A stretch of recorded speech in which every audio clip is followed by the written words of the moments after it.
Good afternoon, everyone. Can people hear me at the back? Can I just check? Is that good?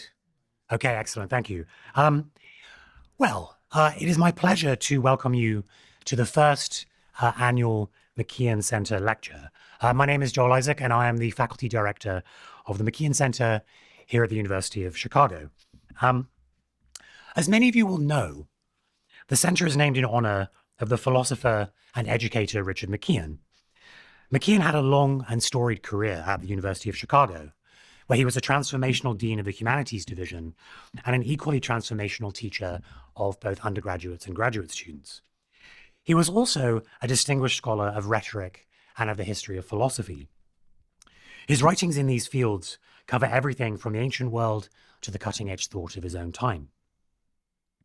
The McKeon Center has many initiatives underway that seek to build on McKeon's legacy as both an educator and a scholar. And I urge all of you, this is my plug, I urge all of you, if you have not done so already, to consult our website for information on fellowship programs, reading groups, conferences, and other events. In one of his rare forays into autobiography, McKeon described three problems that had occupied his attention throughout his career. The first was the unity of knowledge. The second was the challenge of teaching the liberal arts in the modern world. And the third was what he called intercultural relations.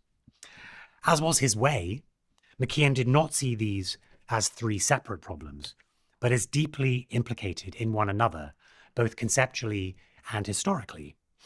In philosophy, McKeon observed, the writings of Aristotle, Spinoza, and his own PhD advisor, John Dewey, had raised the all-important question of what the basis might be for the unity of knowledge and inquiry.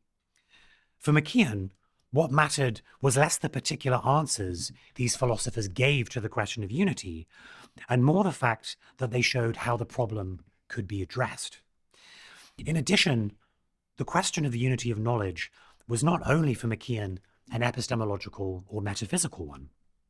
It was also a question of pedagogy, of the formation of souls able to grasp truth. This practical bent drew McKeon to the issues of education, not just for college students, but for the public at large. As early as 1930, he envisaged a modern reconstruction of the trivium with its classic subjects of grammar, logic, and rhetoric. In turn, the problem of the unity of knowledge and of the education proper to prepare oneself to tackle that problem also bore on the matter of intercultural relations. The two world wars through which McKeon had lived, he actually served in World War I as well, had forced the question of world order onto the agenda. And this was not just a political problem for McKeon, but one, as I've said, of communication across cultures, which McKeon sought to foster through his work at UNESCO and at the International Institute for Philosophy. It has become clear to us at the center that not only are these issues as relevant today as they were in McKeon's own time, but that we should have a dedicated lecture each year in which the central questions of philosophy, the liberal arts, pedagogy, and intercultural communication are opened up by our leading scholars and thinkers. To that end, I can think of no one better to inaugurate this series than Anthony Grafton, the Henry Putnam University Professor of History Emeritus at Princeton. Professor Grafton is, simply put, one of the great historians of our time, one whose range and erudition has few equals. His field is the cultural and intellectual history of Renaissance Europe, yet this description hardly begins to capture the range of his interests. His research spans the history of science, philosophy, scholarship, art, education, and architecture, from antiquity to the modern era. He has explored how the thought and culture of the classical civilizations, most especially, although not only, ancient Greece and ancient Rome, were revived, reworked, and reimagined during the long flourishing of European humanism from the 14th to the 17th centuries. Tony is the author of at least 10 books, and the co-author, editor, co-editor, or translator of 9 more. Some of these have been landmark works of intellectual biography, such as his 2-volume study of the classical scholar of the Renaissance, Joseph Scaliger, or his books on the astrologer Girolamo Cardano, the painter and architect Leon Battista Alberti, and the Hebrew and Aramaic scholar Johann Buxtorf. Other works of Tony's have delved into the broad development of scholarship, education, bookmaking, and the liberal arts in early modern Europe. If you can indulge me, I must make special reference to Tony's delightful history of the footnote, which was the first Grafton text that I published from a bookstore in Greenwich, London in the year 2000. It showed me how the history of scholarship could be both dazzlingly illuminating and terrific fun at the same time, so it has a special place on my own bookshelves. Among Tony's many awards and honors are the Los Angeles Times Book Prize, the Balzan Prize for the History of the Humanities, the Mellon Foundation's Distinguished Achievement Award, and the Barry Prize for Distinguished Intellectual Achievement from the American Academy of Sciences and Letters. He is a member of the American Philosophical Society and of the British Academy. In 2011, he served as the president of the American Historical Association.